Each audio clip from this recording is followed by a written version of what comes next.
My guest today is an American journalist whose career has helped redefine how video games are reported and understood. After studying at Columbia's Graduate School of Journalism, he became NTV News' first dedicated video game reporter in 2005, bringing serious coverage of the medium to a mainstream audience. 4 years later, he joined Kotaku, where he rose to become editor-in-chief and spent nearly a decade pushing the site toward deeper reporting, broader cultural coverage, and a more ambitious vision of what video game journalism could be. My guest later joined Axios, building its games coverage through a widely read newsletter before striking out on his own.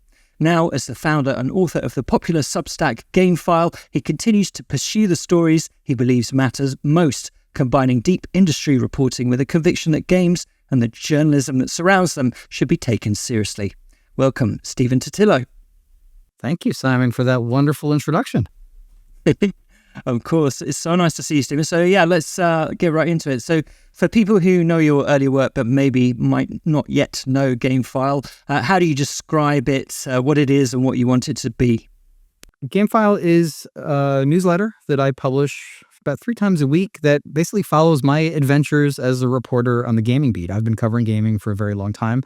I love finding out the most interesting things that are happening, whether it's what game developers are up to, what players are doing, or what's happening in the games that I play myself or that my kids play. I write a lot about playing games with my kids. So if you're interested in a veteran journalist kind of experience with the industry and the art form, and if you're interested in original reporting, that's what GameFile is meant to be. It is basically me doing the work that I love, which is the combination of video games and reporting. Yeah. And you break stories on there as well. Like how's that happening when you don't have a big, the sort of media institution backing you? And is this all just based on contacts you've made over your career? For sure. And I've, as you said, in your intro, I worked for MTV News. I covered games for them for 4 years. And it was great to have that platform. But with anything, and when I was hiring people at Kotaku, somebody can open the door for you, but it's what you do with that platform. And I have found that, thankfully, even as a budding reporter and now as a grizzled, balding or fully bald, close to fully bald veteran, I have the ability just to ask a question, and as long as I can find people who are ready to answer, or even if they don't want to answer, that's part of the story as well, then I can bring something interesting to readers. I look these days for aspects of gaming that aren't being covered by others, so I'll cover a lot of lawsuits, a lot of interesting stuff hiding in the fine print of litigation. So, for example, I covered in December, I had some big stories on GameFile about some gamers who they'd sued the makers of a Star Wars video game because the DLC for the game that had been advertised in the trailer had never been released. And they basically were like, this is false advertising. And so, can you sue over what doesn't get put in a trailer? And what happens when you do that, especially when you're suing a company that obviously it's Star Wars and then it becomes Disney. And so there was a whole saga around that. And it also led to all of these internal communications amongst people at Disney and Lucasfilm and the Aspire, which is the company that was porting Knights of the Old Republic 2 to the Switch. That's the game that was in question. All these emails over the course of a year that explained why this DLC that was advertised in a trailer never came out. And so there was this whole backstory to that, this whole saga of the gamer suing it. So that's the kind of thing that I'll look at. So yes, I'm, last April of 2025, I'm at the Switch 2 preview event, and I'm covering, the Switch 2 this year. I'm at GDC, I'm at Summer Games Fest. I'm doing the things that, a reporter would sort of predictably do on the beat, but I'm also looking for stories that other people may not be looking at. I figure there's some other very strong reporters on the beat. Let's not all look in the same areas. And yes, where I am maybe not getting the access I would have gotten if I had a bigger institution behind me is that most game companies will still interact with me. All game companies still interact with me in some way, but I am not necessarily getting the red carpet rolled out to me by some of the publishers the way that it would have if, you're Kotaku, so of course we're inviting you to this thing. Or even back in the day, MTV News, everybody wanted to be on MTV, and so they assumed if I was asking for something that then I would be putting them on TV. Actually, we only put on gaming stuff on air, I think maybe twice a year at MTV in my day. Most of it was online. I remember EA complaining at one point because I flew out to cover their internship program. I'm in the New York City area, and they're in California. So I flew across the U.S. to do this. And they were like, you didn't bring a camera crew? And I'm like, no, sorry. This is just a written piece for our website. And, you can see the look of disappointment because they're like, they thought they were going to be on MTV. All right, yeah. It happens. But yeah, people know who I am in terms of readers. People know who I am in terms of folks at game companies. And so there's still plenty of opportunities, maybe just not as much low-hanging fruit or sort of, again, the red carpet being rolled out as there used to be, because it's just like functionally, like they're prioritizing bigger media or influencers or whoever they want to do. But that's fine. There's other good stories to find. Yeah, of course, yeah. I mean, you mentioned attending events there and you having to fly to San Francisco for GDC and so on, Yeah. and those things can be expensive. So, how do the economics of it work in practice? You're obviously funded by some of your readers. And, how much do the economics of it affect your editorial choices now that you're independent? Thankfully, the best thing about GameFile is that I'm able to do this work that I love.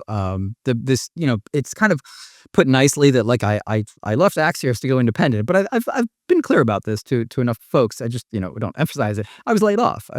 Axios was a growing mainstream US-based publication that started by focusing on politics and business and branched out to having other, they did a lot of email newsletters. And so they were doing them about sports, about space, about China. I pitched them when I wanted to leave Kotaku on video games. Took like a year's worth of effort to get them to say yes to it, but they said yes to it. And then for a while I was co-writing the newsletter with Megan Farokmanesh, and then I was doing it solo for a bit. And like we had a very healthy readership for the newsletter. And then they decided to kind of retrench into their core beats. So they cut a lot of the newsletters. So I was in a spot where I'm like, do I look for another full-time job where I'm going to be covering, for somebody where it might be like a great honeymoon period early on, but then later on, it goes the way it went in Axios for like within 3 years. Sorry, we're pivoting. That has nothing to do with your work. Or can I get readers to just pay for the work directly? Like selling a newspaper and having somebody just pay for the newspaper, like just pay for the journalism. What a concept. So that's worked out. Like I'm public with my numbers. They're very good. They're not, I can't say I can just go on autopilot. Like anytime I don't publish, like the numbers go down again. The subscribers are like, come on, like, do I have to just keep publishing to keep, I guess that's why like YouTube, like why like YouTubers YouTube for like 12 hours a day and they never sleep and they become, I hope that's not going to happen to me. But it's, what I found is that I break news, I do original reporting, and people pay that $10 a month. They pay that $100 a year. Notice the annual discount. Subscribe that way, everybody. And it works. People respond to seeing value there. Of course, it's a vast minority who pay. And so if everybody who subscribed to GameFile paid, I would be able to afford to employ as many people as the biggest gaming outlets do. But only 5 to 10% of people pay. And so I work off of that sort of predicted budget. I'm running basically a subscription business the same way. Like I got to tell you, covering Game Pass feels a little different these days, or PlayStation Plus, because I'm like, I can relate now to subscriber acquisition challenges and retention issues. And so I'll look at what I publish on the Substack platform, and they estimate what I'm taking in for the year. And so it's all very rosy. So they're like, somebody pays $10 for a monthly sub, they'll be like $120 more a year coming to you. And I'm like, well, no, they just pay for $10 for 1 month. Please do not multiply that by 12 yet. It hasn't happened. But it's like the rosiest possible prediction, because they want you to feel great about what you're doing on Substack. So I'm only in year 3. So it's like taking me a while to sort of figure out what the truth is of the cyclical economics versus that.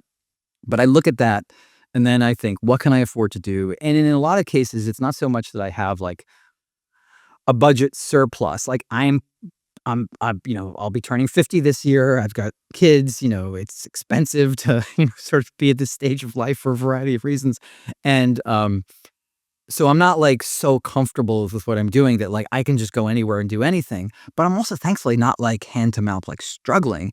So I look at the trips like a DICE, a GDC, a Summer Games Fest. And thankfully I'm able to see, based on sort of how it's worked out, that they generally pay for themselves, right? If it costs me $1,500 to go to an event, or a couple grand to go to an event between hotel, airfare, and cars and all that kind of stuff, I'm waiting. I need 20 people to sign up. I need 15 people to sign up, to give me some sense that there's going to be some momentum. That would be instant signups. If the reporting I do from those events gets me better sources and contacts and story leads that literally can pay off over the course of the next year, then even if I don't immediately get that many new subscribers from an event, then I'm fine. And again, I'm talking about paid subscribers. And believe it or not, it's a significant commitment to get somebody to go from they're a free sub. People do that, quite willingly with no little hesitation, to go into the paid amount. So I've so far have been able to do all the things I used to do as a reporter, the events I used to hit for Axios, for Kotaku, for MTV News. I still do. So I haven't had to pull anything back. I may even have, I think this year I will have added at least one, maybe two trips beyond what I was doing in, say, the twilight of my reporting, working for other people phase.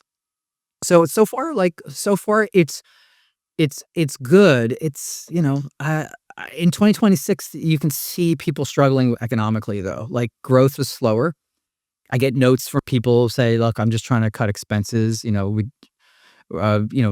2026 had been interesting because it's tax month in the US. And so you see, preponderance of my subscribers are Americans, and you see a lot of people talking about, cutting expenses in April because they got their tax bill, right? And so they're like, oh, what can I cut? What the hell is this game file thing? I don't remember signing up for that. So, Yeah, works out. Things are going well. That's the main thing. Of course, yeah. Simon. I wonder as well, like, just, stepping away from institutions, you can see the benefits that you've described there, and, you're closer to your audience. No one's going to fire you. Like, you feel, I imagine, more in control of your destiny. Yes. But of course, like, institutions do give you certain protections and backings, not least of all, legal. I'm sure we'll talk about it later, but Kotaku was under the Gawker umbrella, and they had their fair share of legal run-ins. Sure.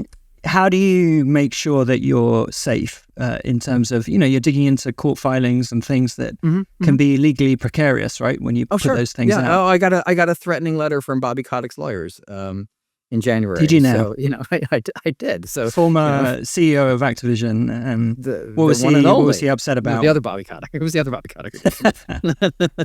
No, it wasn't as intimidating. Just a random guy. He runs like kindergarten schools. Very nice guy. Exactly. So I had covered. Well, first of all, you're correct. Some of the different platforms, and there's what's helpful if you're an independent journalist is there is a marketplace for platforms to publish on. So I publish on Substack, but Patreon came knocking a few weeks ago and said, "Hey, do you want to jump to Patreon?" Ghost is out there, Beehive is out there, and they'll offer different terms and services. And so one of the things that Substack had offered, which had drawn me to them in the first place, was having a legal defense program. So they call it Substack Defender. And so they have lawyers at the ready to review stories pre-publication and even to protect journalists afterwards. And they've spoken a bit about this publicly. And so, working at Kotaku and running Kotaku for most of the time that I was there, we were certainly a lawsuit magnet. Sometimes because of, volatile stories we were publishing, and other times because plaintiffs size up, you are a media company, we assume you have money, and therefore we're going to sue you, right? So you'll have people who will sue smaller journalists out of just, the assumption of they can kind of muscle them around and they can intimidate them. But then you'll also have lawsuits against, bigger institutions where the angle more is we can get money out of these people. And the motivation might, about feeling wronged or not liking the story might be the same, but in terms of the strategy and the expected outcome and the extent to which you will sort of litigate this person to the mat versus kind of just try to scare them and be appeased by, an update to a story or something like that can come into play. So I knew the Defender program existed, but I did not do pre-publication review for a story I ran in January about a long-running lawsuit that there's this Swedish pension fund. I'll try to give the short version, but this is complicated. Cut me off if you're bored, or I'll just watch if you fall asleep. Swedish pension fund called AP7, also called Sjunde Fonden. I think I'm mangling that. The Swedish pension fund, which like most pension funds in the world, has investments in various companies to hopefully pay retirees their pensions. In late 2022, they sued Microsoft and Activision to try to block Microsoft from purchasing Activision Blizzard. This was late 2022. many months after Microsoft had said, which I think in January 2022, that they wanted to buy the company for $69 billion. And it took years for this lawsuit to kind of go through its machinations. And by that point, the deal had closed. Microsoft had passed, all regulatory muster in the US and the UK.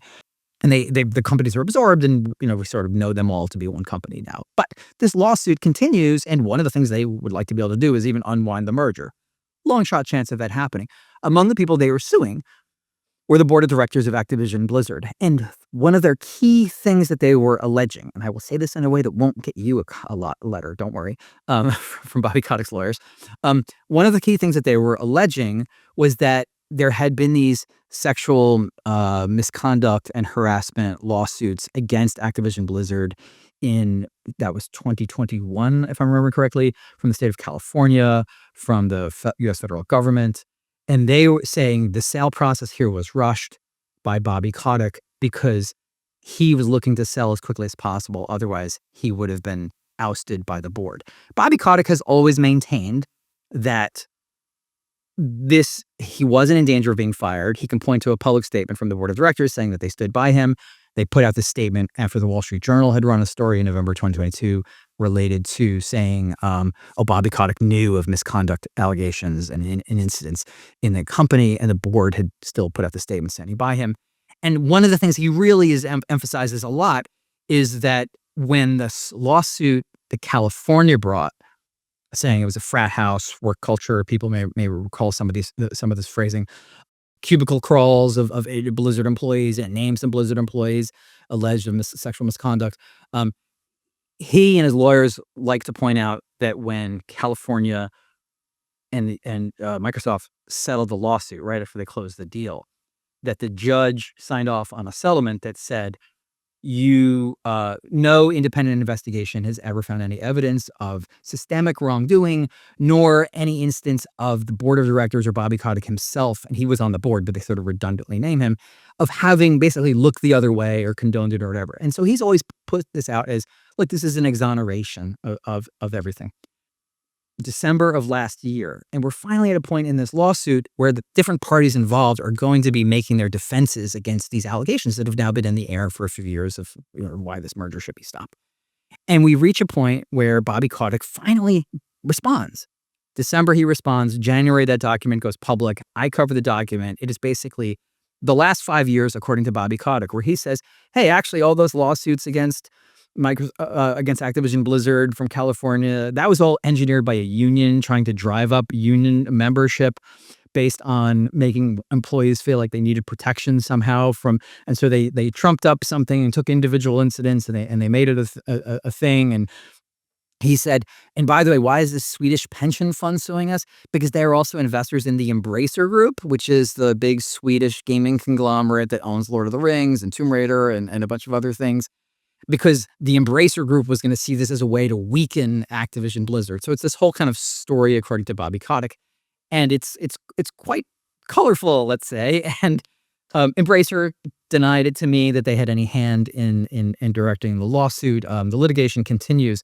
I write this whole story up about the Kotick filing and about what he has to say. And I include the thing about how he says the California settlement the judge signed off on says there's no findings of systemic wrongdoing by him or by the company. And they nevertheless sent me 3 or 4 page angry letter post-publication saying, you should have known that these allegations are trumped up, as it is known that California has stated, in our settlement with California, a judge signed off saying there were no systemic allegations, blah, blah, blah, blah, blah. And that needs to be added to your article. Simon, it was already in my article. It was past the paywall, by the way, but it was already in my article. I said before the paywall that he denied this stuff. He's short of a bit of money. Maybe he can't. Yeah, I mean, can't afford. He's got his tax bill coming up. pay for past the paywall. So I write them back and I say, I'm not really sure what you expect. I'm like, oh my God, I've got this angry, threatening letter from Bobby Kotick. Maybe I should have done pre-publication review. I'm like making sure I'm ready to activate the Substack Defender program if need be. And I say to him, I write back to the lawyers and I say, I'm a bit confused as to what you want me to do, given that you want me to add a paragraph to my story that is already in the story. Here it is, a screenshot of it so that you can see it in case you've somehow missed this. And they write back, like the head of the firm writes back later that night, "Oh, I'm so sorry. This is an oversight. We didn't see this." And they, by the way, in their letter to me, they had marked confidential at the top of the letter. And that had really pissed me off because I'm like, I didn't agree to this being confidential. Like the fact that they're sending me this letter, like they don't have the right to gag me on never saying that they sent me this letter. So I write them back. This bothers me overnight. And I'm like, man, I really don't like when anybody tries to control the work that I'm doing. And so I really take umbrage with this idea that they slap confidential on this. But I'm like, I already got the head of their firm to apologize to me. Should I just take the win? Like, is that not good enough? And then but it's bothering me. And I'm like, oh, Stephen, why are you doing this to yourself? So I write the head of the firm back the next morning and I say, I want to thank you again for your apology. I appreciate it. I said, I say, you're, unfortunately, me having to deal with this took time away from me spending time with my kids yesterday evening, as I had to spend time working on this instead. And I said, and by the way, I just want to note that you marked the letter as confidential, but I didn't agree to that. And I'm more than happy to agree to speak off the record in the future, as any professional journalist would, but I did not agree in this instance. And Simon, I got back another apology. So sorry to have taken your time away from your kids. Did not address the confidentiality thing, but I think the lack of mentioning it was proof that I was correct. So, yes, it felt very good to get the lawyers to apologize. Of course, by the time this airs and people hear this, maybe you'll be in jail. In jail again. But that's my saga. That's my saga. Very good. Okay, well, thanks for telling us that, Steve. Okay, we better, however, turn to the premise of the podcast. So I've asked you to pick 5 games you want to put on your ideal fictional games machine. You picked 5 absolute classics, but I have questions as well about some of your choices here, but definitely not about your first one, which comes from 2000. It's an N64 game. What's the game? Why do you love it? This is The Legend of Zelda Majora's Mask.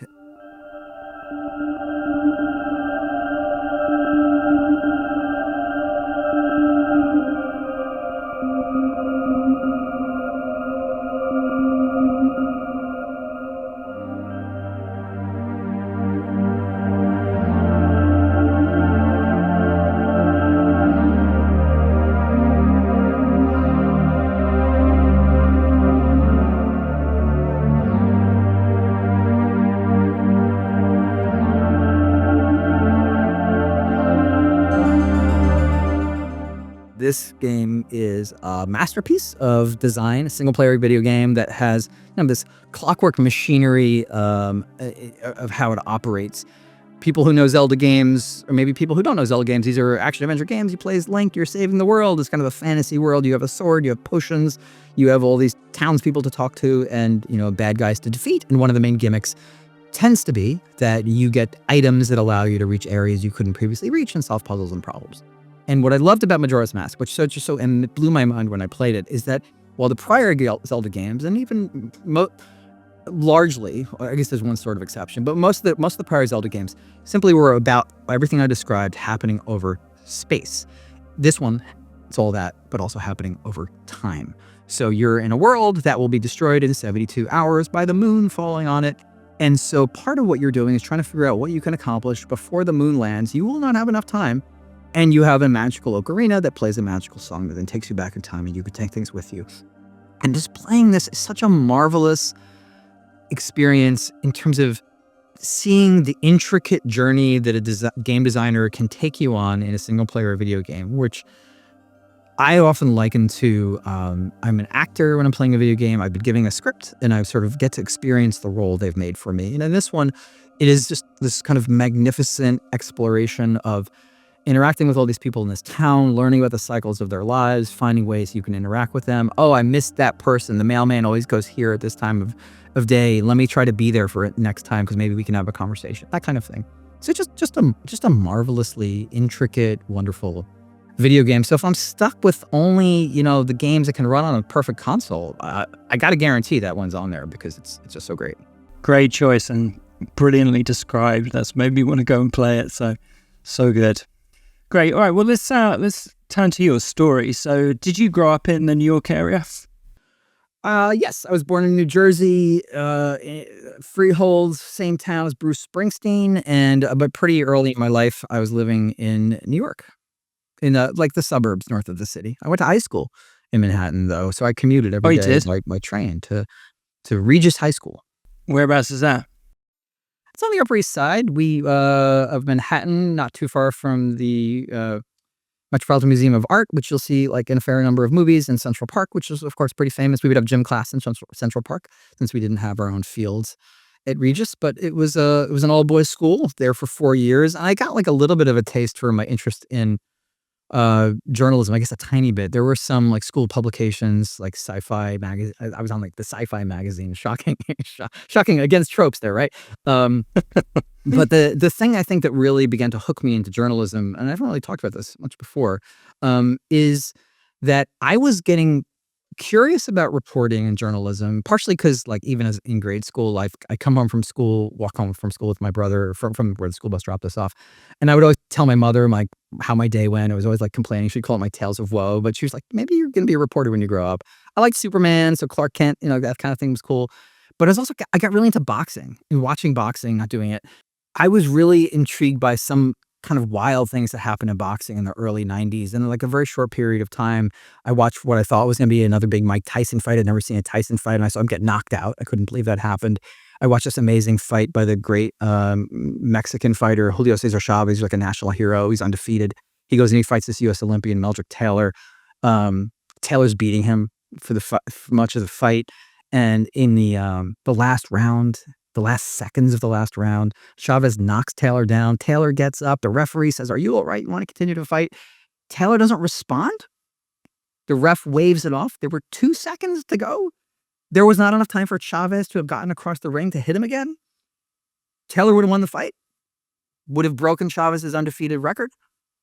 Super controversial. Like, what do you do? Does the ref just say, well, the guy didn't respond, so I don't believe he's fit to continue? Or do you just say, well, come on, there's 2 seconds to go? Like, of course he should be fine. He's standing. He's stood himself up. Like, I was fascinated by that. And so this idea of like that there's like this idea of undeniable truth, right? That can manifest in sports in a certain way because like what happens regardless of what you predicted. That enchanted me and intrigued me. And so my high school Are you years, watching this, by the way, on TV or in the room? HBO. We had HBO, Okay. which was, sort of big for boxing in the US in particular at the time. And so I was into that, and our high school, like pregnancy, was divided into trimesters every year for some reason instead of quarters, which would be more typical. And the third trimester of senior year, the final year of high school, we were encouraged to either do Christian service in this Catholic school or do an internship. And so my father knew a guy who knew Burt Sugar. Burt Sugar wore a fedora, chomped on a cigar, used a manual typewriter, old school boxing journalist, played himself in, I think, Rocky IV. He's no longer with us, but like he was like crusty, old school, like boxing reporter guy. And he had a magazine called Boxing Illustrated. And I spent my high school internship interning and getting a taste of, at that point, then beginning to cover the fights, interviewing boxers, combining this thing I was into, boxing, with this budding interest in journalism. And also, I think, in a way that laid the foundation for my games reporting, allowing me to say, hey, there's this thing that I am interested in that you might think is, in this case, brutal or barbaric or puerile in some way. And yet I find something artful and interesting in it. And it wasn't just me, like a lot of like Norman Mailer, Joyce Carol Oates, some like these great writers of our time have like written essays and novels and treatises about boxing. So this thing that you might not take seriously, I find it interesting to take seriously. And I think that framework is what eventually really compelled me to cover games full time. Because for a while I kind of resisted that. I'd had a journalism degree, a master's degree from Columbia. And I kind of came out of grad school with a sense of I must use my journalism for some societal good, because that's what, we've been trained about. The First Amendment protects journalists. This is important. Why would I do journalism about video games? And then eventually I sort of got over that and thought, well, this might be an interesting way to contributed to society in my own roundabout way, just helping people understand what gaming is in its own way. So did this hookup that your dad had, was he in media? What did your folks do? My father's a clothing designer. He's retired from it. So he made men's shirts and just sort of built his own business. So I actually now think, as I run GameFile, I kind of relate to the idea of he'd worked for large apparel corporations and then kind of struck out on his own and was doing his own thing. So there's a bit of an echo of his kind of career path and mine in that way. My mom was a school teacher, also retired. So she's had a very long career doing that. And are they of Italian heritage? Looking at your surname. My father more so than my mom. There's a little bit of British in there, so a little bit of England in there. Which hopefully you would.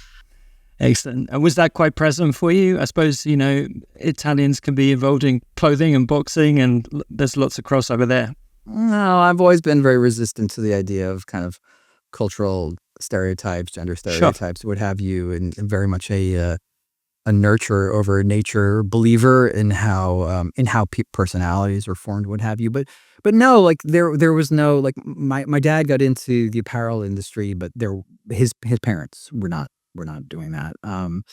It's just sort of boxing again. It was like just hearing, you're growing up in the 80s, and there's certain people were just omnipresent cultural figures: Madonna, Michael Jackson, Mike Tyson, Donald Trump, whatever happened to him.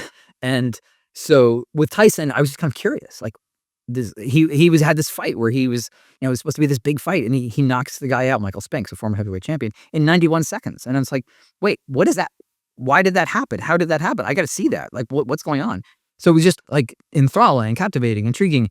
And you're a kid and you're a teenager or whatever, and you're trying to kind of, sort of curious about different parts of the world, and maybe you get super into music or whatever, you get super into other things. And so it was just, I was mostly like, I was a Yankees fan, and now I'm baseball, and now I'm a Mets fan. I've converted because of my son. Baseball was like the sport I watched, but this boxing thing was just very intriguing. Maybe there was like an element of danger to it that also intrigued me, or something. Yeah, there's that old saying that sort of most sports are metaphors for violence, apart from boxing, which is just violence. All right, there you go. All right, great. Let's turn to your second game then. So this is a GBA title from 2004. Tell us about this one. WarioWare Twisted.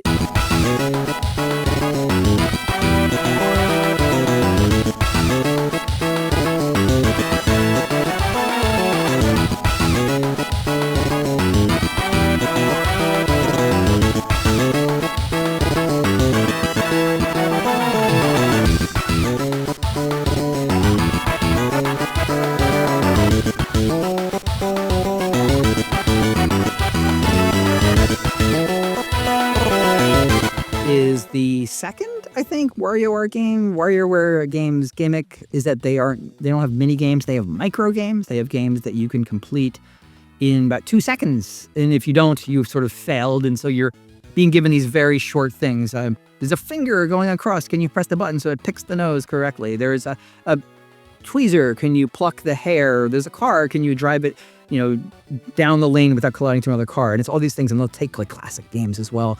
And you'll like a moment from Balloon Fight or Mario Brothers or something like that. And WarioWare Twisted was like, yeah, that, but there's this bulky cartridge that has the game on it that you plug into the Game Boy Advance, and it has a rotation sensor on it and a rumble sensor. This was important that it had the rumble sensor too. And so all of these games, now it's like a windshield wiper. Can you wipe the windows? So I'm rotating my hands here to emulate how I would be turning the Game Boy Advance to wipe the windows with the windshield wipers. Can you, push the hockey puck with the stick? But in some cases it was like Super Mario Brothers, the famous first world of Super Mario Brothers, but rendered as if it was like rotated, as if it was illustrated in a circle. And so that as you tilt the Game Boy Advance, it's kind of unfurling rotationally, that level is just like on a round planet. And I love this. I love the ingenuity of it, the feel of it. They did a lot of really good stuff with, as you would rotate, you would feel like little bumps from the vibration sensor that was in there, and so they could create feelings of like, oh, I'm as I'm rotating, there's like click, click, click, click, click kind of feeling, like I'm cracking a safe or something like that. okay, so why is this on there? Not only did I love the game, that's one reason to have it on my perfect console, but the other reason is that when I recently found this cartridge in my basement and I plugged it in, the game still worked, the rotation still worked, the rumble no longer worked. Oh, These no. kinds of cartridges eventually they stop functioning. So I am using the power of creating my perfect console to preserve a game.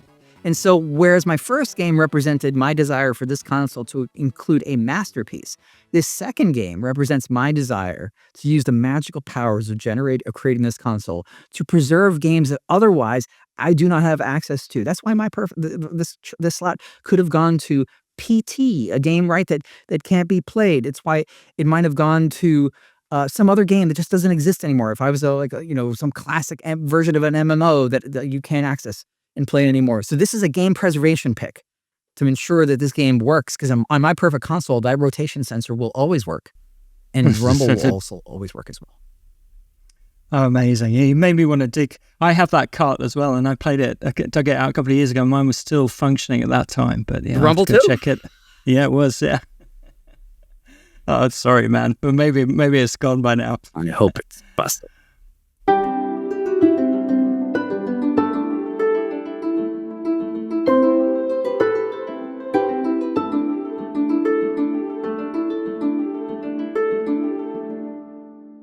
All right, let's come back to your story then, Stephen. So, yeah, you mentioned earlier that you study journalism at Columbia Journalism School, which is, the most highly regarded journalism schools in North America, probably in the world. What was it like? What did you learn there? I went there straight out of undergrad, which was not the normal path. People would usually go to J school, as it was called, after working in journalism a bit or in some other field, and you either want to kind of refresh your career or you want to redirect your career in some other way. I had continued working at the boxing magazine, which had changed its name a couple times, and Burt was kind of exiled from it. There was a brief period of time where he was just writing us instructions on napkins from the Irish pub where he was decamped to because he wasn't welcome in the offices of the new owner. It was quite dramatic and interesting. So there was a little bit of continued journalism that way, but I didn't flex those muscles as much as I should.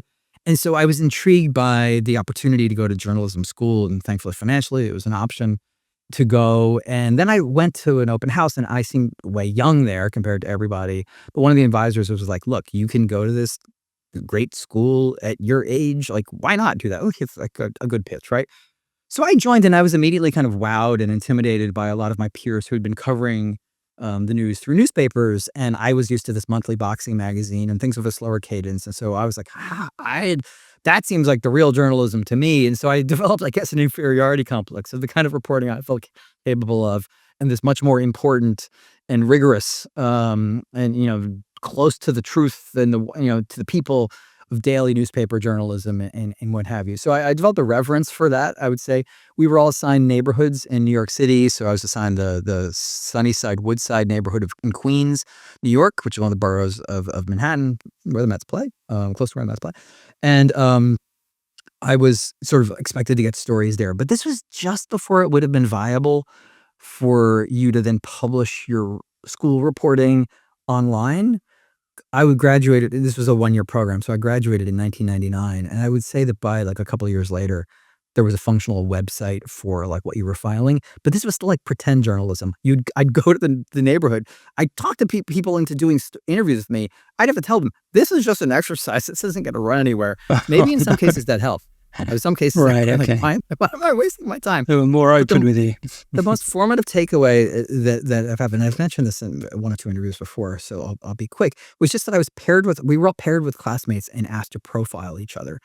And it was a really great experience to be the subject of journalism early in my career, and to also know that the subject of my journalism was going to be somebody I was going to continue to see throughout the year. That thought has stayed in my mind. If I'm writing about somebody, am I comfortable with the idea that I might encounter this person in the future? Not so much that would curtail what I would write about them, but it, I think, is a good way to keep yourself honest as a reporter, that you're not deviating from what was true. You're not tempted, this would be a good line to say, to frame what they said in this way. maybe it's a more artful or colorful way to write this or frame this detail or to emphasize this thing. But in your gut, do you feel like you're in some way like playing something up more than it needs to be, taking something in a way that could be described honestly and fairly by that person who you're writing about as being taken out of context? So it was a very good exercise for just grounding myself in like the reality that journalism is something that is done to people by people, and those people still have to coexist. And so how do you do that? The goal I want, and the goal I wanted out of that piece and sort of anything I've done since, isn't for people to say I like your story, but if they were asked, was it fair, that they would have to say yes. Yeah, well said. You become MTV News' first dedicated video reporter, as I said, in 2005. How did that come about? I finished J school. I hop around. I intern at Newsweek, or get some clips there. One of my first ones, I wrote about the Game Boy Color for a story that is mostly done by a colleague who's writing about the 9999 launch of Dreamcast. So I have like dabbling That's here the and date, there. by the way, not the price, right? That's right. And so I do some early stuff here and there, but New York City is a city full of like magazine publishing, particularly at the time, and so it's a pretty viable career path in the late '90s and the early 2000s to be thinking about, oh, I want to get a job as a reporter or a writer for a magazine. Again, my background was in magazines. I was kind of scared off of higher frequency publishing for these amazing newspaper reporters that I encountered at J school, and so I got the sort of the bottom rung jobs that you would get at these magazines would be you were a fact checker. So I was doing fact checking at various publications, and I got an assistant editor job at a magazine called Brill's Content, and which was like a magazine about the media. And that magazine got shut down shortly after the September 11th attacks. And one of the managers who had left shortly prior to that, he'd gone over to VH1 to start a documentary division. VH1 was like the little brother to MTV in terms of being a music video channel that was also covering more pop culture or doing more pop culture shows and reality shows and stuff like that. And so this guy was starting a documentary division there. And so I'd be like, hey, can you get us some jobs here? Because we're all out of jobs. And he actually brought a few of us over to help make documentaries. So I made documentaries at VH1 about, or worked on teams that made them about Notorious B.I.G., I think NSYNC, maybe Madonna. I don't remember, but there was I probably did like 10 of them. During that time, I also notoriously pitched them Hulk Hogan's reality show, or really just a special on Hulk Hogan. So that's why I'm the co-creator of the Hulk Hogan reality show, Hogan Knows Best. And then I did not know that. Yes. My dumbest claim to fame, perhaps. When he died, in 2025, I wrote about the 3 times my life intersected with Hulk Hogan's. I created his reality show. I have one ridiculous game preview that I did with him where we were kind of pretend wrestling each other, like in front of a TV, a thing where like punching each other, whatever. And then when he almost fully sued the company I worked for, Gawker Media, into oblivion. So I'm like, where's the thanks I get, Hulk, for creating a reality show? What's with this lawsuit? I thought we were buds. But while I'm doing the VH1 work and becoming increasingly just like feeling like this is what I want to do, my eventual wife says to me, you love games. You love talking to like your former Newsweek colleague about games. You loved writing about them. You really are into journalism. Like, just like kind of basically get over yourself about like, you got to use my journalism for good. Just do journalism about this thing that you feel could be covered better. And so I knew somebody from J school who'd had a contact with the New York Times. They had a section called Circuits, which covered a lot of tech reporting. And so I pitched them. I started writing stories for them in like 2004. And those clips helped. I interviewed for the job. I heard MTV News was hiring have somebody cover games. They had mostly people would cover music. So they had their hip hop reporters and they had their rock music reporters, pop music reporters. They had a movies reporter. They wanted to have a games reporter. It was around the time that MTV, or the parent company at the time, Viacom, was, they bought Harmonix, invention breaking Rock Band. My assumption, never confirmed, was that they basically told every division of the company, you got to do something with video games. And so MTV News, kind of this sectioned off part of MTV, what would they do? They would hire a video games reporter. So they went and they offered the job to somebody else. And then I knew who they offered the job to. And we had this fateful conversation where like he kind of was thinking he didn't want to take the job. He knew how much I wanted the job. And this guy, so you were friends? Bless his heart. Yeah. Like, we had worked briefly together at VH1, if memory serves.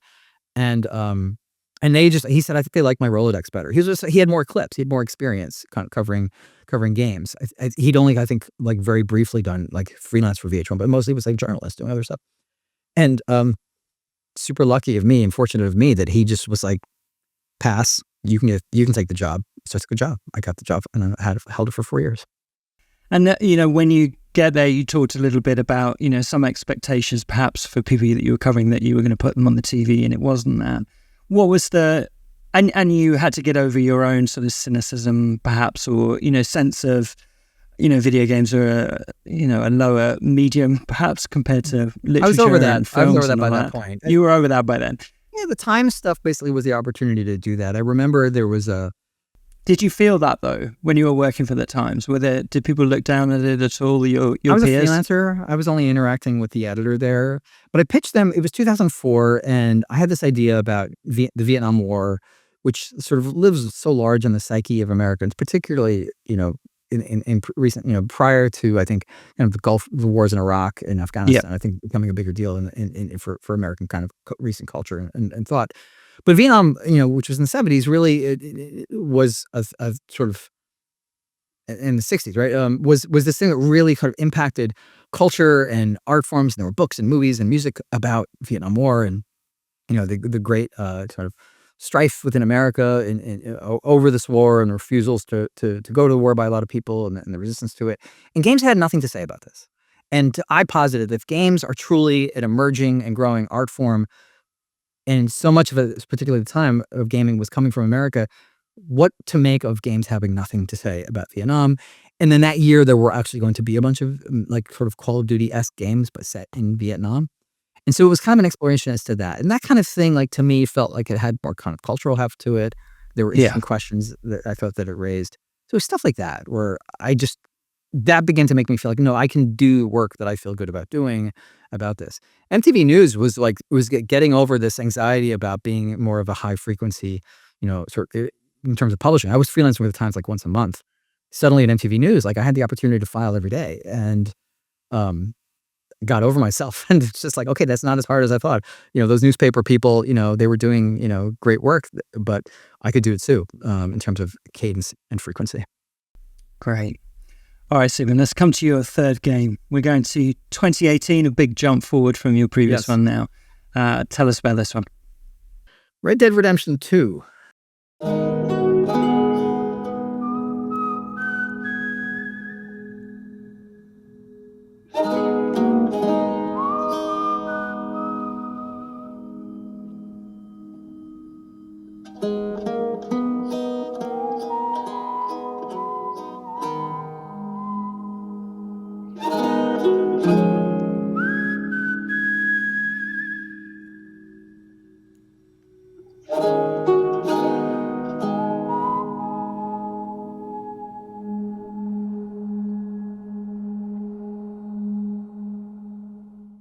It's a Western, I'm pretty sure, by Rockstar Games.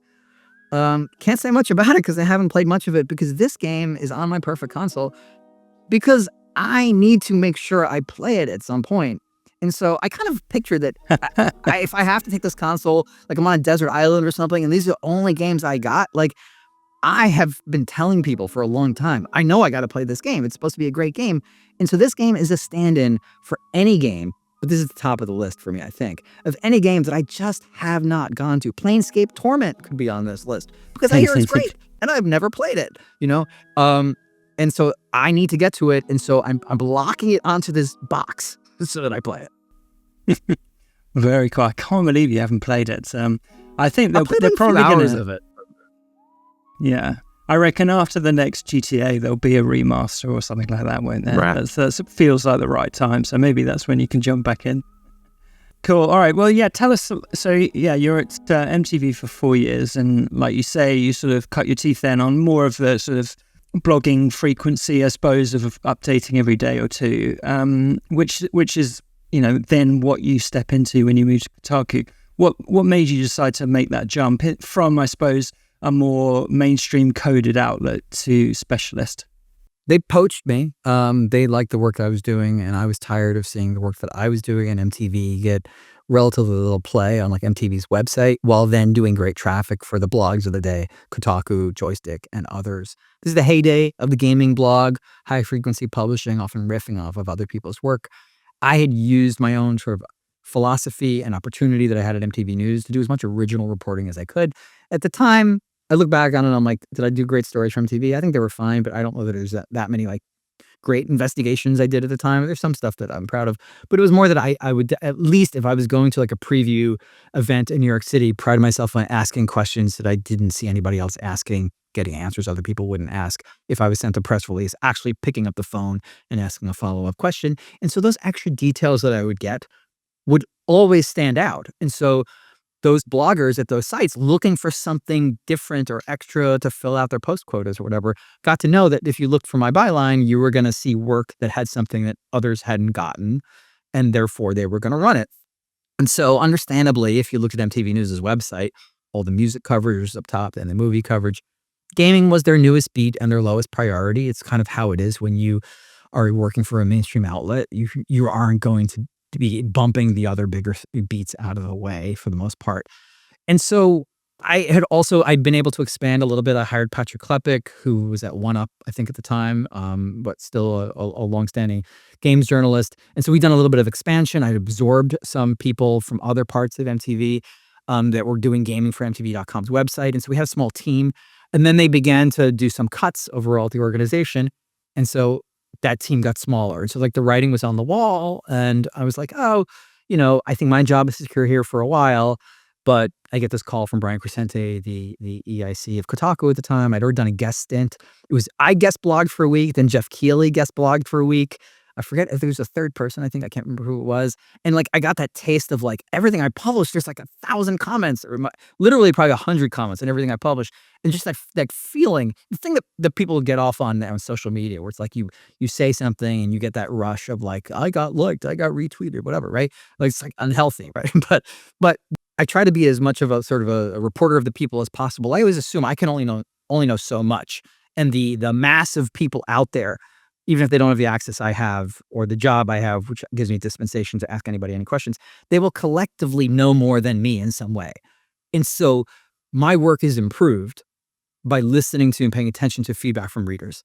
And so commenters would, react to posts, not just like, hey, that was a good story during my guest blogging, but, oh, did you know this thing? Or did you know that thing or whatever? And I loved that feedback loop of learning from the people that I felt like I was working for and writing for. So Kotaku I was hired by Brian because of the original reporting that I was building up. Got it. And that wasn't really what the Gawker Media blogs were known for at the time. It was a lot known for kind of takes and kind of reframing other people's work or what have you, whether it was Gawker, Jezebel, Deadspin, Kotaku, etc. And so I was there to both do original reporting and try to get more original reporting out of the staff. So that was kind of the foundation that I built on there. Mm-hmm. Yeah, and you had a good eye for hiring different people. What were you looking for in the kind of people that you were bringing on once you had hiring powers? I take over Kotaku in January of 2012, and there had been a couple of departures. There were some openings, and I had the opportunity to hire 4 people. And among those folks that I hired were Jason Schreier, who many people may have heard of as sort of a very successful investigative reporter at Kotaku and then later at Bloomberg. Tina Amini became my deputy editor. She wound up in senior editorial positions subsequently at Complex and at IGN for a long time. She's at Microsoft now. I brought in folks that I just, I was looking for people who were hungry. I was looking for people that sort of were into my mission of making, sure that Kotaku had substance. But also, frankly, like it was awkward to take over a site where almost everybody who worked there looked like me. I lived in New York City at the time, and I would go to a GameStop and I would be if not a gender minority, certainly a racial and ethnic minority. And I felt like, yes, New York City is a more diverse place than many other parts of the United States. But if the people who play games are this diverse, why are the people who cover games not more diverse? Why are we I think, all men at Kotaku at the time. Maybe there was one woman on staff. I can't recall, or one woman might have been a contributor. And sort of, why is that, right? And I just approach hiring as, I'm looking for interesting people out there. I'm putting the word out. And I felt like if you put enough effort into just reaching out, and maybe reaching out in areas that, into populations of people that may not have thought they could apply, that ultimately you'll get a more diverse workforce. Because I wanted to really challenge the assumptions of who would work at a gaming news outlet, who that outlet would be for, and what we would cover. I didn't want to have homogeneous readership. I didn't want to have a homogeneous staff. I saw value in people having different life experiences and diversity, not just in terms of sort of cultural background, but in terms of class background and socioeconomic experiences. Gaming is a pastime of privilege and of money for a lot of people. For a lot of people, it's prohibitively expensive to buy a console, let alone a gaming PC. And so much of games media had always been so focused on the next thing, the new thing, the full price thing, when a lot of people's lives that involve gaming involve playing the game they got in the bargain bin because that's all their parents could afford. And so I was very interested in diversifying the types of things we were writing about and those types of experiences. One of the people I didn't hire initially, but brought on as a contributor right when I started, Patricia Hernandez, eventually she came on as a full-time writer, was magnificent at focusing on player stories, on what are people doing in games. She wrote herself about her background, sort of growing up, her mom cleaning houses, taking young Patricia with her developing this skill of playing the GameCube in the person's house while mom worked, and then leaving no trace behind of a save file and what have you.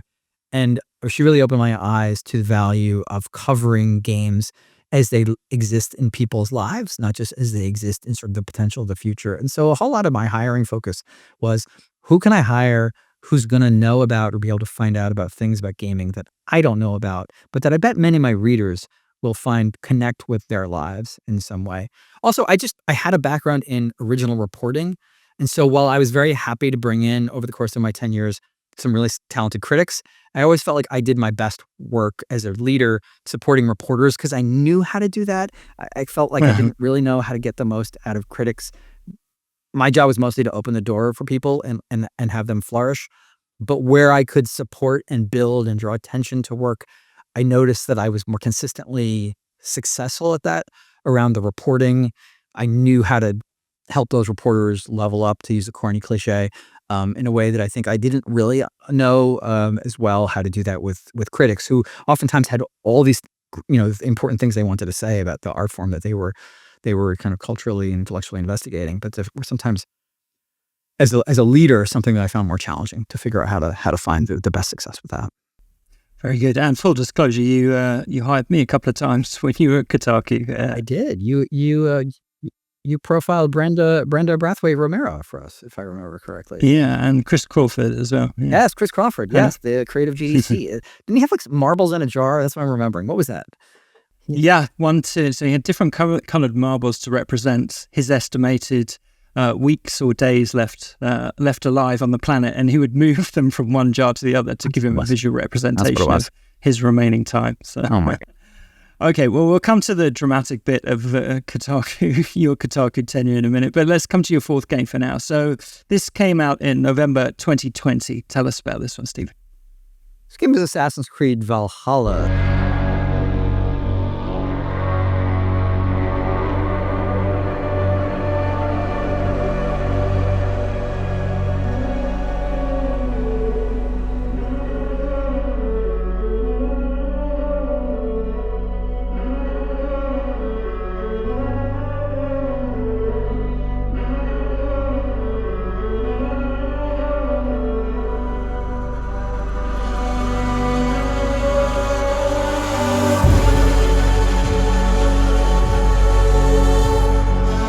People who follow my work know I have a weakness for Assassin's Creed. I love a series where every game can be set in some other interesting era of history. You're in the Italian Renaissance in one game, you're in the sort of golden age of piracy in the Caribbean in another, you're in ancient Egypt in another.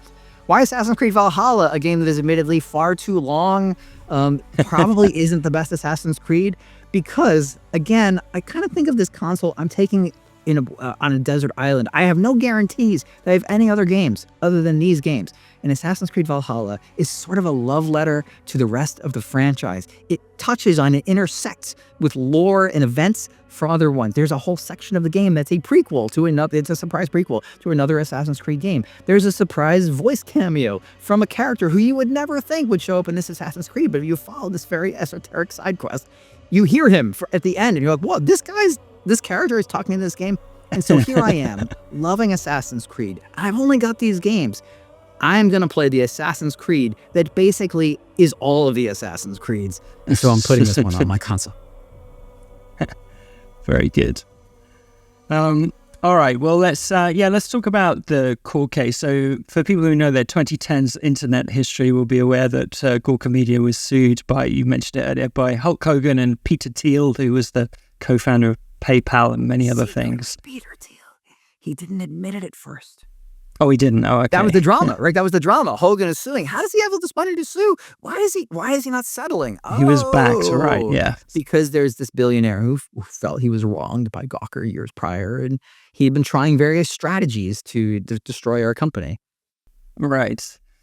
I don't want to get too much in the weeds about what that court case was about, but how did it affect you and your team?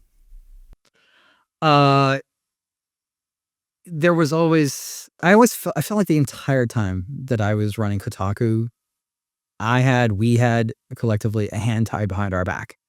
There's always something that was a drag on us. And maybe that's just life. Maybe that's just kind of the way things go. There was just the kind of perennial internet anger against games journalists. There was a guy who ran a blog just about how dumb all games journalists were. Gaming journalists are incompetent. Are we cursing on my perfect? Sure, yeah, of course. Game journalists are incompetent fuckwits, as I believe was the URL. He later apologized to me in person about this.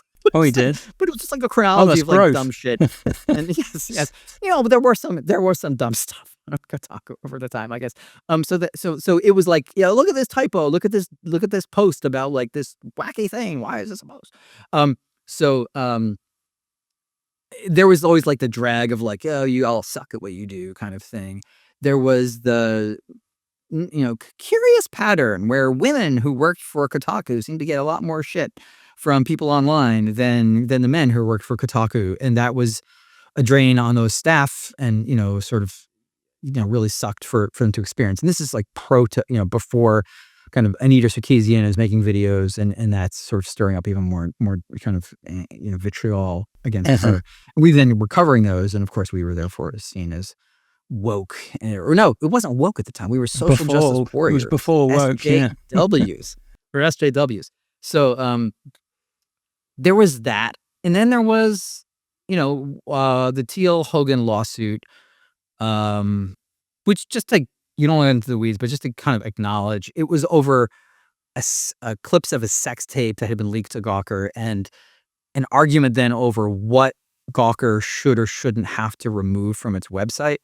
And it became a First Amendment case, and then it was a privacy case. And it was a sister site to Kotaku. I sat in the room, like I was there when they got the video, right? But I wasn't my editorial call. Were? I was involved. Yeah. What was the reaction? Was there much debate about whether to post it or not?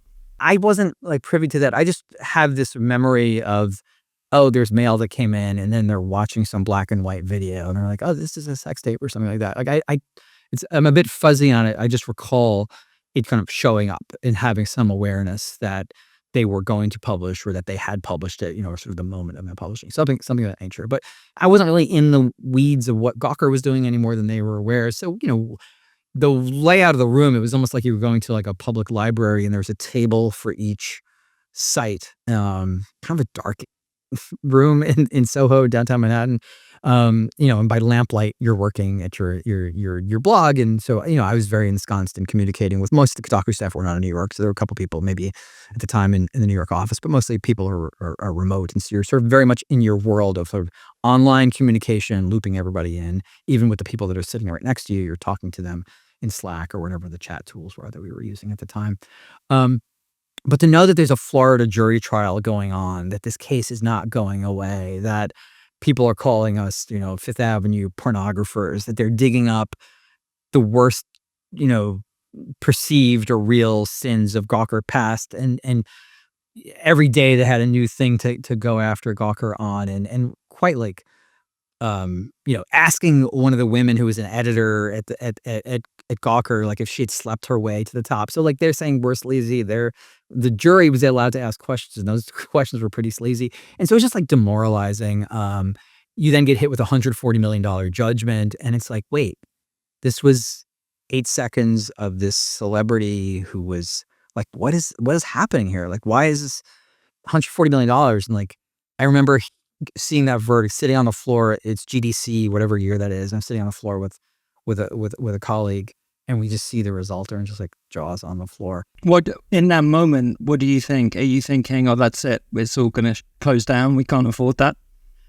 I think I assumed, because our lawyers were pretty well practiced in dealing with stuff, that there was a pathway out of it, but it seemed like the worst peril legally that we'd ever faced. Our lawyers had always said, "Don't worry, we'll win on appeal because we won. We defeated him and all these." Because again, it had originally been a First Amendment case, and the judges kept saying that you may not like this what they're publishing, but they have the right to publish it. First Amendment, whatever. Even the judge in Florida demanded that the video be removed, and Gawker complied with that, but said the write-up about the video, which was more almost like a meditation on sex tapes, describing some of what happened, but describing like the banality of sex tapes, whatever. You must remove that. And they were like, our lawyers were like, it's a written description of a true thing. Like, what was the first, like, how do you're allowed to describe things, right? That's just freedom, again, freedom of the press. Like, it's accurate, it's truthful, whatever. So it was like kind of like, how do you get out of this particular situation? And then understanding, because it eventually became revealed that Peter Thiel, this billionaire, was bankrolling the suit. And this guy had money to burn. So you're like, this keeps going worse and worse and worse. Like, what's going to happen here? And again, I was trying to hire at the time, and it's very hard to get people stoked about joining.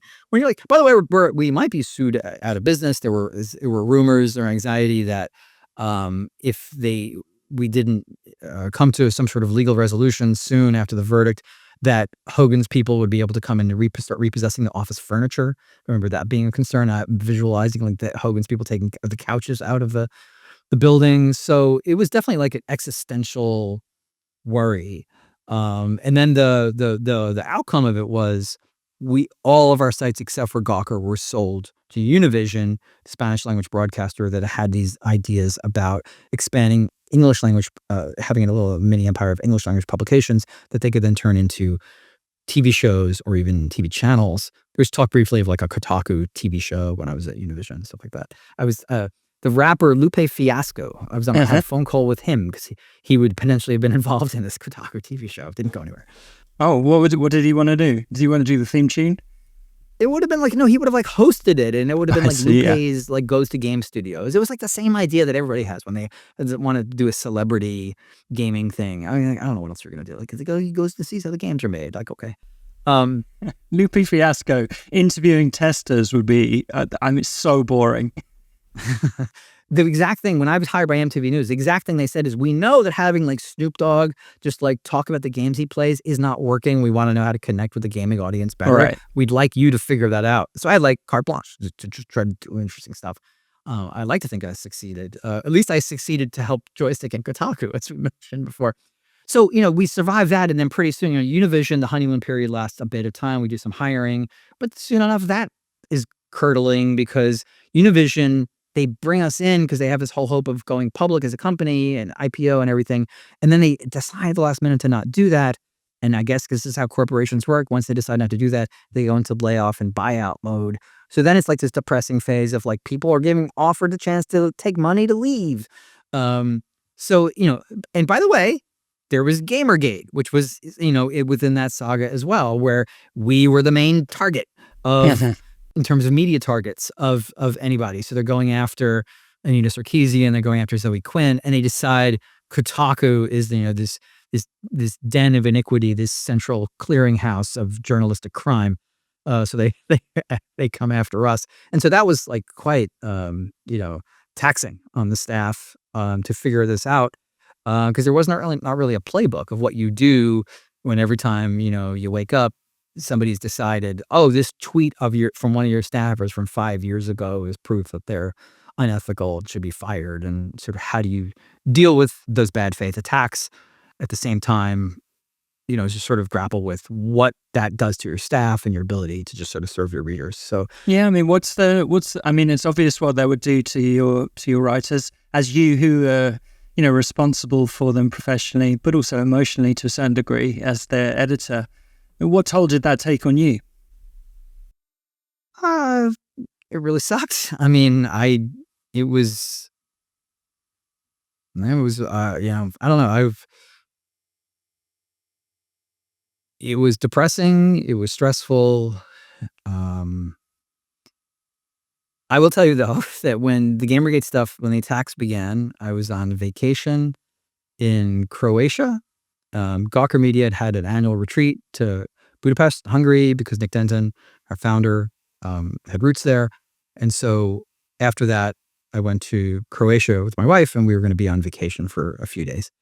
And it was the end of the Budapest leg, or maybe the beginning of the Croatia leg, I think, that the sort of allegations that we were like a corrupt news organization were coming out, which were all bullshit. But there's all these attacks on our staff, and I feel bad because I'm away. And then also, Simon, I ate some bad eggs, and I got salmonella. Oh, so no. I'm there in Croatia, not so much holidaying, but shivering in the shower with salmonella, going to the doctor there. And when I came back to the office in New York, we're still in the thick of all the Gamergate stuff. A colleague turns to me and like, you look good, because Simon, if you ever want to lose weight, the combination of salmonella and Gamergate-induced stress is amazing for what it can do to your body fat percentage. So possibly the most trim I ever was because of that. So that is an impact. But no, it sucked. It was depressing. I took great pride in running as ethical a shop at Kotaku as I thought could be done. Every reporter, every outlet might make mistakes. You might have flaws. You might have new reporters who sort of don't know the full protocol of what to do on things. So that kind of opened the door to somebody saying, hey, did your person write a 1-sentence item about a person that they seemed in this tweet from 5 years ago to be friendly with? And like, should they have not have said, my pal, whatever his game? And I'm like, maybe, but like, there ain't no, like, I know this person. Like, they're not just writing with their pals. The games they're writing about are genuinely interesting games. The designers they're writing about are fascinating. All of this, like, I remember they went after this guy at PC Gamer. They found out he was dating a person at Ubisoft, and he'd been covering Ubisoft games, and like, he should have not covered Ubisoft games, right? But like, this was a discoverable detail for years. The only reason they went after him is because he said that the PC Master Race subreddit should stop using Aryan terminology, and this pissed off the Gamergaters at the time. Right. It was just so obvious how opportunistic and bad faith so much of the criticism was. But I also always like to think, because I try to sort of put myself in the shoes of even our critics, hey, maybe there are some people out there who are kind of puzzled. Why are they writing about, gamers as approvingly of Lee Alexander's editorial about gamers as hyper consumers and all that? I thought Lee Alexander's editorial was fantastic and welcome and valuable. This notorious gamers are dead piece, right? Because like, it's good to be critiqued. It was helpful to critique this idea of people who take on this persona of just, I am a consumer and all I want is, games to me, or just what I buy. And game companies had, I think, cultivated this sense of like economic rivalry, that you are what you paid for, and you need to put down the thing that somebody else paid for that you didn't pay for, right? And so like, people had this mentality that was very much shaped out of consumerism. She writes this critique of this.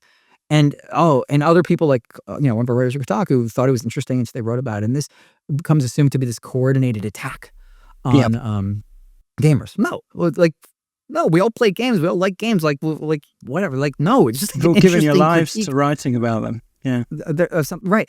And but it just like, it just became this this really frustrating thing. I remember I was in this kind of dialogue with this person who was like a Gamergator. They wouldn't say like their name or anything, but I was like, I found them interesting to talk to, and like, they very much had this sense of like, oh, this thing I love is under siege, and I'm like, it's not. And I'm like, did you know that there was a Supreme Court case a few years ago, and I covered it. I was the only gaming journalist in the Supreme Court for the hearings, where games were found to get to be worthy of the same First Amendment protections in the U.S.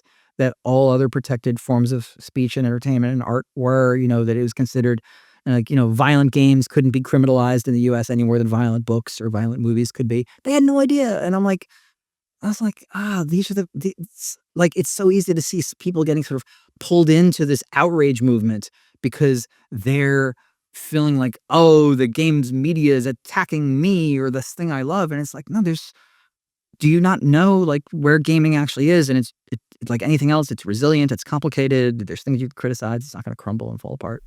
Uh-huh. So it was just like, it was depressing, but I felt the worst for the staff who were targeted, right? Like I was not targeted as directly as a lot of staff, particularly women on staff, but not just women. And I was told by Nick Denton that I would lose staff over Gamergate. He's like, it's going to happen. And I'm like, it's not going to happen. And I tried my best, to do that. Technically, the staff was intact, right? I didn't lose anybody over. In fact, I had somebody join Kotaku because they said, I like the way that you guys talked about this and you weren't hiding from it. I have great resentment to this day over how little many of our peers in the media stood up to or said anything about what was going on. Specialist media, I would say. Yeah. There was very little like solidarity with Kotaku. I wouldn't expect the games companies to have defended Kotaku, but I definitely felt a sense of, they were maybe taking some satisfaction from a site that had maybe given them a lot of agita, suddenly, being attacked a lot. So like that was a lot of that. And I just wanted to find a happier future for my team to focus on journalism and covering this thing that we all loved covering, whether we were reporters or critics. And so it was just a very hard thing to navigate through and kind of very depressing or disappointing in the aftermath to see the same kind of opportunistic attacks made on reporters from other outlets. I watched Marty Baron was this lionized figure of journalism. The movie Spotlight is about the great work that the investigative the Boston Globe does in exposing Catholic Church's sexual misconduct scandals. He's running the Washington Post and he totally gets rolled by this kind of attack where one of his reporters tweets something and the whole playbook that by that point to me was so obvious is you will be perceived if you are a, good standing editor of a publication as somebody who adheres to the codes and ethics and rules of journalism. And so the people who want to basically hurt you and sort of go after you because they don't like the kind of stuff that you publish, they don't like that you write about, in our case, diversity in gaming. They don't like that we write about people making videos saying games have a sexism problem historically. They will go after you by finding something that will make you uncomfortable as the editor. They will find something where look, your reporter, they didn't adhere to the rules. They didn't adhere to the ethics. If you really believe in what you say, if you're really as fair-minded as you say, shouldn't you be punishing this person? Do you really stand by this? And so they put you in a spot where you either have to say, yes, those are the rules and this person is in trouble, which is initially kind of the what I was like, is that what I'm supposed to do? Versus you're going to say, oh, actually, I'm fine with this person doing this. And that's the one you do. That's what Marty Baron failed to do with the Washington Post. That's what I've seen editors do. We had stuff like this happen at Axios, the next place I worked, where I saw these bad faith attacks against some of our reporters on social media. And I would say to my bosses, the thing you need to do is really uncomfortable, but you need to be able to say, I stand by my reporter. Doesn't mean I agree with everything they've said or done or tweeted or whatever, but I stand by my reporter and know we see where this is coming from, and therefore we're not going to fall for this. And I'm like, look at what happened with Kotaku. Maybe it's my fault for not making that more clear at the time. That's what was happening. It took me a while to kind of process the saga myself and sort of the moments I thought were best and worst about how I handled it. But that's a lot of sort of, the mindset. And then of course, it rolls into just this sort of, Trump win in 2016 and this feeling of the blowback against a more pluralistic and tolerant society sort of felt like it was happening in more sort of areas of the the U.S. and maybe abroad. And so it was just there was always something. And then the Univision thing, like I said, it runs off the rails with the whole failed IPO. And so we get bought by this private equity group that immediately can our multi-site investigative unit that had reporters from all the different sites in our family. They wind up very publicly on the outs with their own sports site. The EIC of Deadspin resigns. The entire staff of Deadspin walks out. I was there again, front row seat to that one too. And so it's like you're watching, and oh my God, all the people in the office next to us, and at that point we're in Times Square, and it's like a room per site. All the Deadspin people have just left, and and it's like, what do you do, like, psychologically and that's when basically, like, any internal sort of challenges we have faced, and certainly every site has its challenges. Like, you layer on top of that this latest cataclysm, and that's when, like, Kotaku begins to have, like, people one after the other are like, I'm going to take a job somewhere else, which kind of wasn't happening for the first 8 years I was running the site. And that's when I was, again, also looking to leave. And so, to loop back way earlier in the conversation, that's when I began to reach out to folks, including Axios, saying, hey, you want to do a gaming newsletter? And they said yes. Okay. Well, that's a roller coaster, but I think we've closed the loop on how you've got to where you've got to today. So good job. All right, let's come to your fifth and your final game, Stephen. So yeah, interestingly, we're returning to a series that you've already picked. Tell us about this. It's from 2023. Yeah, I mean, some people may have wondered, why are there not 5 WarioWare games on my Perfect Console? But we do have to settle for just 2, because my final game is WarioWare Move It, which was a Switch game.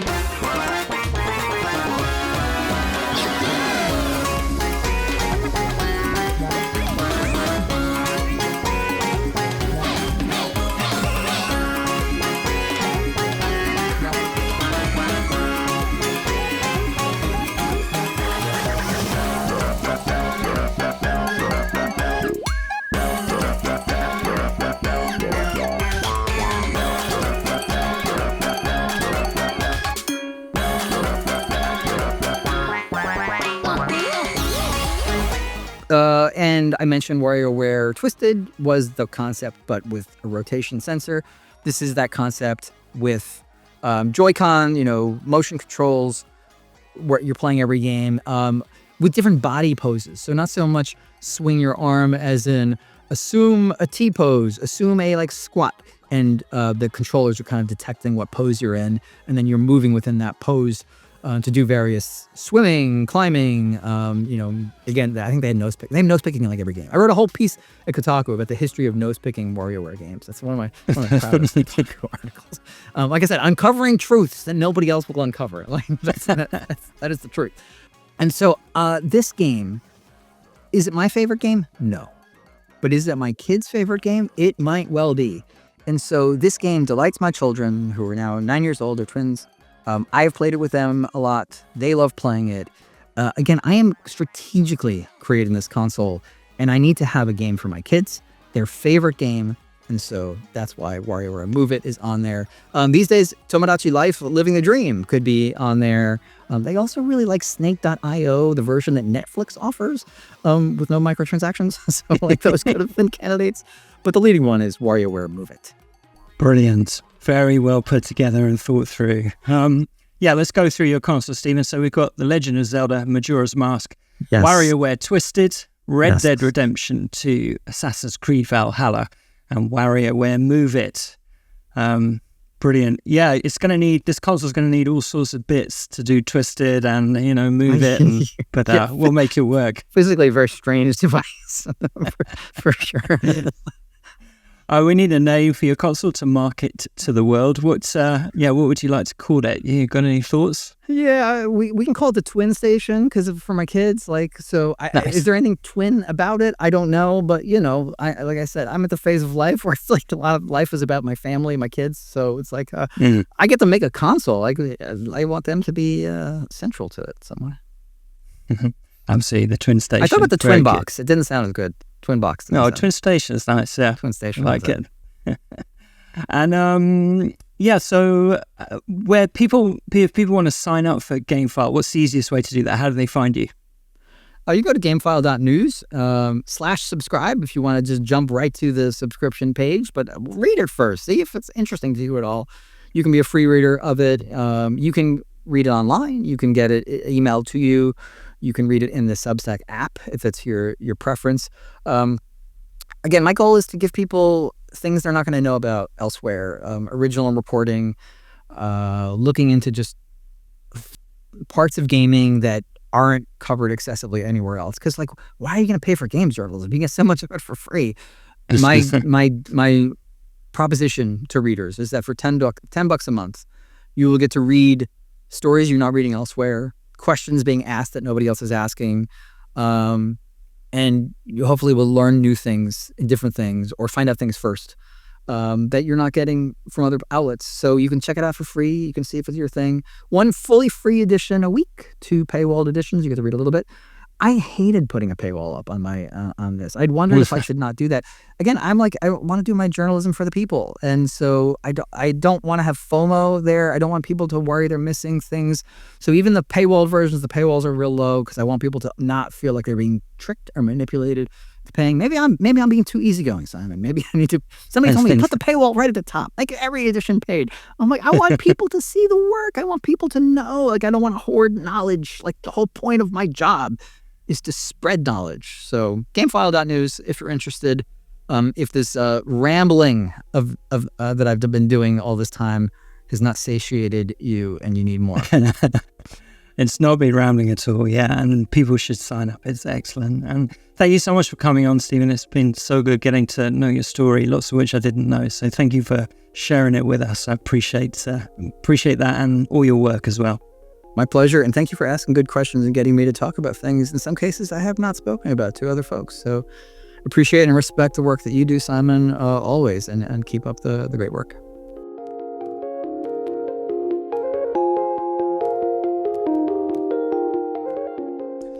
Thank you so much to my guest, Stephen Totilo, the legendary editor and games journalist, whose work I'm sure many of you have been following over the years, perhaps as early as his stint at MTV News, but almost certainly during his tenure at Kotaku, the North American video game blog. He was there during, let's say, some of its spiciest years when it put out some excellent reporting, when it helped platform and train up some very valuable and excellent young reporters, some of whom I've had on the show before. But of course was embroiled in all sorts of controversies, some of which came out of Kotaku, many of which were just related to some of the sister sites owned in the Gawker media family. And grateful to Stephen for talking about some of those things in this chat. He told me afterwards that he hasn't talked about those before. I'm not going to get into commenting on all of the Gamergate unpleasantness, but I'm grateful for Stephen for sharing his perspective and what happened to him, what it was like to be responsible for some of the people that were caught up in all of that. It was an awful time, and it sounds like it was tricky as well for him. Stephen is a tremendous journalist as well as being a very talented editor, I would say, and you can find out exactly how good he is by subscribing to his newsletter at gamefile.news. That's gamefile.news. I heartily recommend that you do. You will get a couple of emails a week, even on a free tier. You will get scoops aplenty coming into your inbox, which is probably overburdened with AI-assisted nonsense from, well, if you're anything like me, from PR companies. But,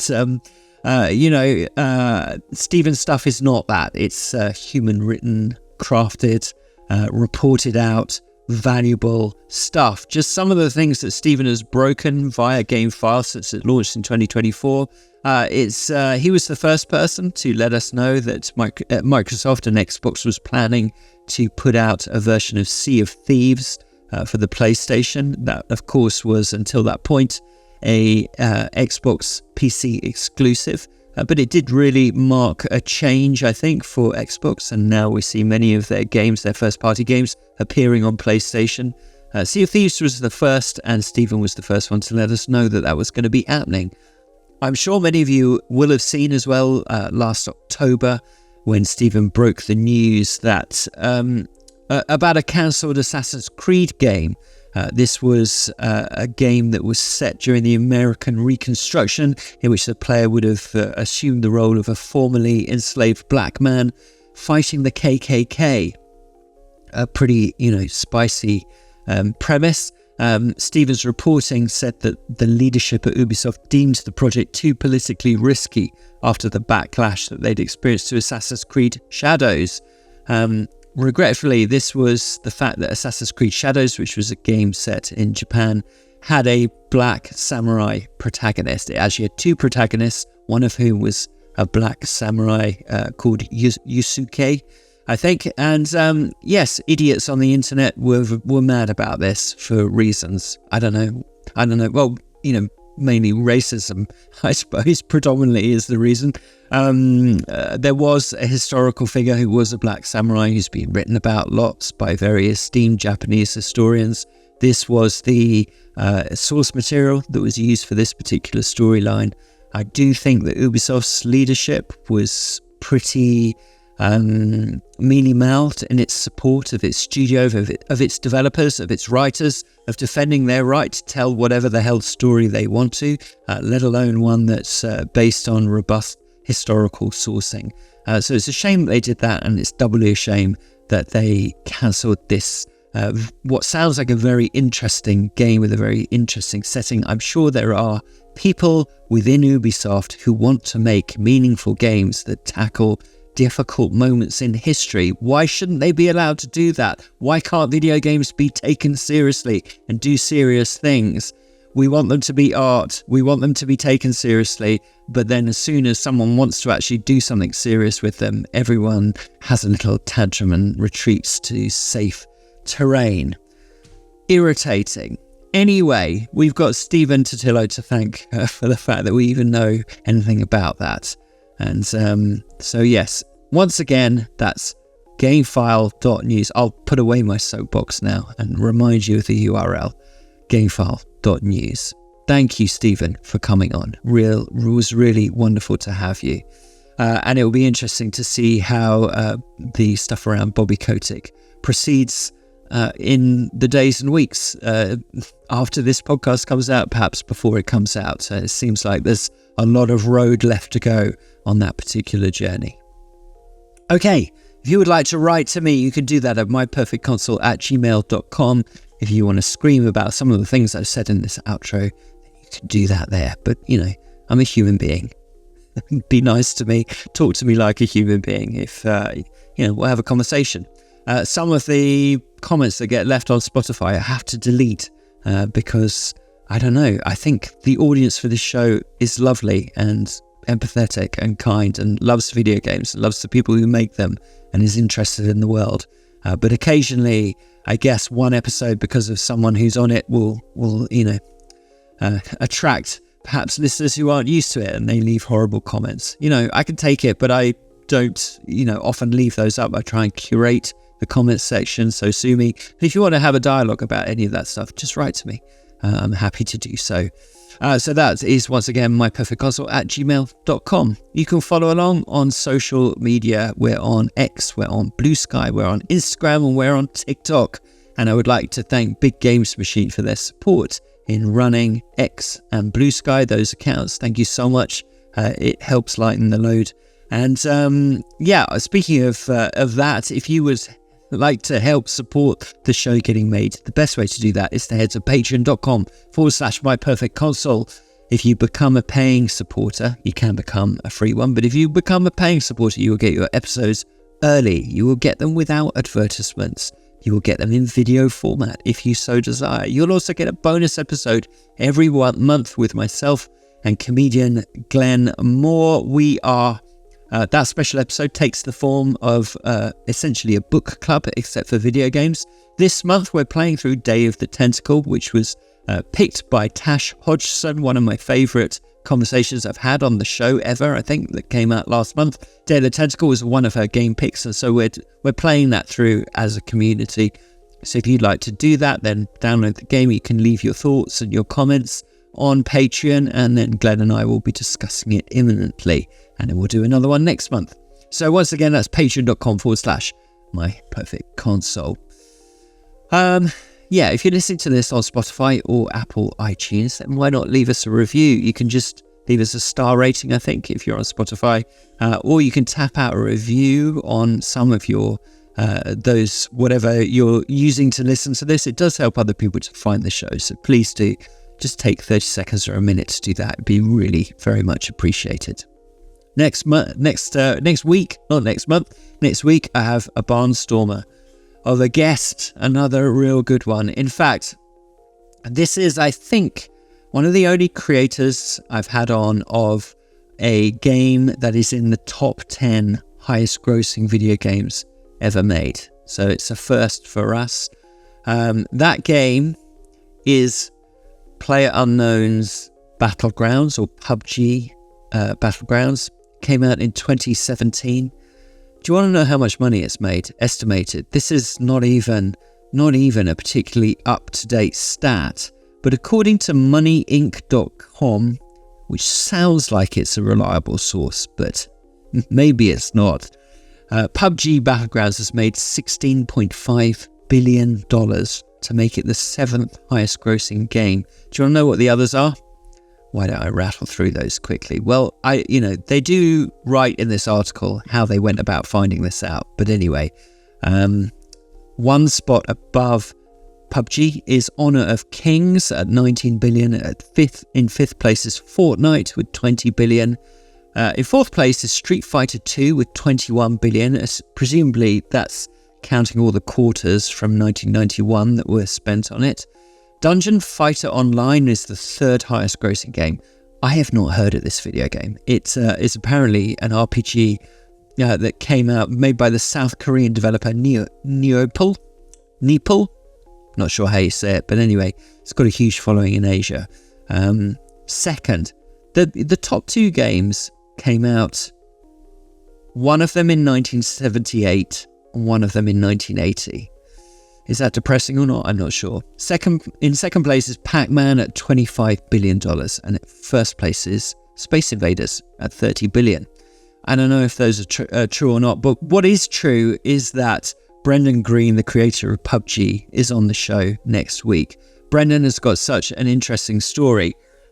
He grew up on an army base in County Kildare. He became, I think, a graphic designer. He studied fine art. He was touring around the world. I think he had a difficult breakup with a girl that sent him into downloading a mod known as Daisy, which many of you will be familiar with for the game Arma 2. And that then grows into his version of Battle Royale based on the novel, the Japanese novel, which is perhaps better known as a film, Battle Royale. And yeah, he makes a version of the rule set in that novel and that film in Arma, in Daisy. So a mod for a mod. It breaks out, it becomes its own special thing. It launches, I think it's fair to say, what we now know as the Battle Royale genre. So games like Fortnite, games like Call of Duty Warzone, we would probably not have without Brendan and his work. So we get into all of this. Brendan has got a new game in early access that's very different. Doesn't involve guns and shooting and running around with people. It's called Prologue Go Way Back. It's a survival game in the wilderness. Very beautiful. It's got loads of interesting things going on in terms of how the terrain is generated, etc., etc. So Brendan comes on, he tells us about his new game, and he tells us, of course, about his story and creating Battle Royale for video games. Brackets, I know there was a version in Minecraft, but look, this is the one. This is the lineage that leads to everything that happened now. All right, I've waffled on long enough. Thanks so much for listening. I hope you enjoyed the episode. I'll be back again next week with Brendan, with his 5 games, with one more perfect console.